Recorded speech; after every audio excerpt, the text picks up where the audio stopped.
Hey guys, welcome back and happy Saturday, except for Erika Jayne. Well, because a new article came out on page 6 where Erika is now claiming that she is being extorted by attorneys in a $5 million fraud lawsuit.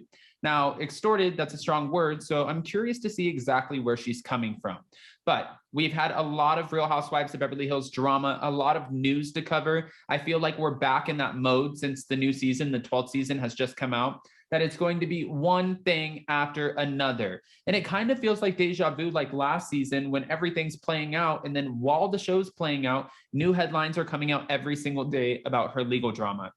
That's why I said in a couple of my other interviews and videos, not interviews, but videos, my pre-records and even lives, when Erika says, I feel like I can finally breathe and I'm over the bridge, I'm like, that's a strong statement. I don't know if you're over the bridge yet, but okay. So before we jump in, if you guys haven't already, go ahead, smash that like button. If you're not subscribed, get subscribed. Don't forget to hit that notification bell. And with that, let's jump right in. It's time for all your binge-worthy pop culture news. Welcome to Up and Adam. All right, guys, so it looks like Erika Jayne is claiming that she is a victim of extortion after two attorneys who worked with Tom Girardi's law firm, Girardi & Keese, have filed a $5 million fraud lawsuit against her and her soon-to-be ex-husband. Okay, extortion. This is what I'm dealing with. The Real Housewives of Beverly Hills star captioned in an Instagram, it was a repost of her attorney, Evan C. Borges' response to a motion filed and published exclusively by Page 6 on Thursday. Ronald Richards, the attorney that's representing the law offices of Philip R. Sheldon and Robert P. Finn, who filed the lawsuit, exclusively tells Page 6, Erika believes she can accuse our clients of extortion by making public statements about them, but in the same breath wants to conceal the facts that would show the falsity of that statement. We will not let this happen. Why am I not shocked? I should have known before this whole thing played, I should have known that this was a Ronald Richards back and forth with Erika. Erika and Ronald Richards go back and forth all the time. I mean, have you guys been on Twitter? I try not to go on Twitter that much. So if you guys repost and stuff, I need to get a little bit more active, but sometimes it feels like I'm going down a rabbit hole and it gets really, really just dark and cringy. I don't always love it.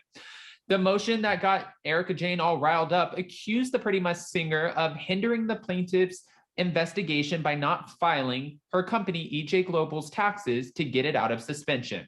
Sheldon and Finn's firm believes that Erika's company, EJ Global, used money that they are owed from settlements that they worked on together with Tom Girardi to fund her lavish lifestyle, which I'm pretty sure she's claiming at this point. I don't want to put words in her mouth, but I'm pretty sure she's claiming that is not true.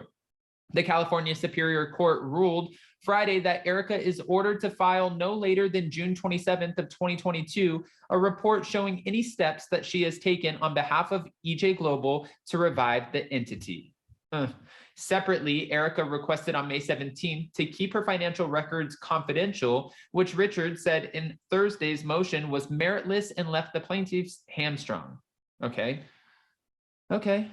He also alleged in the motion that Erika wants to protect EJ Global LLC, but won't pay its taxes, and implied that she wants to keep EJ Global's funding source secret because she allegedly has long business relationships with that individual.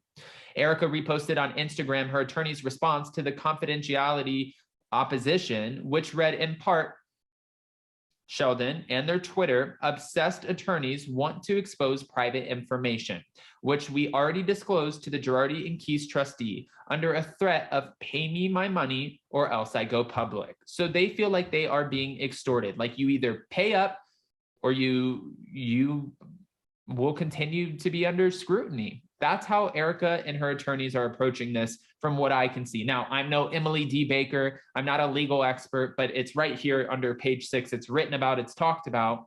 I am curious how this is going to play out at the end of the day. I mean, I think we all are at this point. Richards tells Page 6 in response to Borges and Jayne's statements, Erika Girardi likes to deflect from the thrust of the motion. He concludes, we have a trial September 12th of 2022, and no matter how hard Erika tries, the truth will come out in a public courtroom. Borges previously told Page Six that Erika was only an interest holder of EJ Global LLC, and therefore Girardi and Keese and their outside accountants are liable. He added that the Sheldon plaintiffs and their Twitter attorneys have no case. It almost makes me like watching this stuff. It makes me wish that I would have become an attorney and I would have just educated myself in this realm, because it just, even watching, for the longest time, because we work every day, we're putting out pre-records, you know, I'm watching Emily just kill it covering the Johnny Depp Amber Heard stuff. But the other day, when Jason and I were sitting there and there was nothing left to do, I was flipping through and there was nothing on Hulu, nothing on Netflix. So I was like, okay, you know what? I'm going to YouTube and see some of like the most shocking moments from this trial.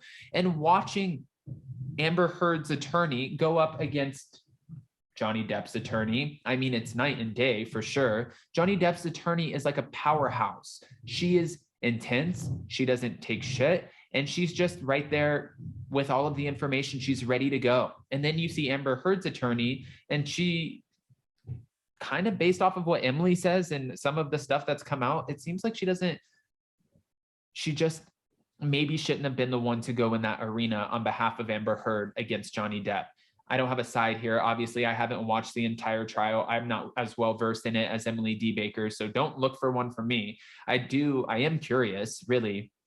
One, if she does end up suing Johnny Depp for $100 million, she already is, but is she going to win? And two, if he wins the $50 million settlement that he's asking for from her, is she going to be able to even pay that?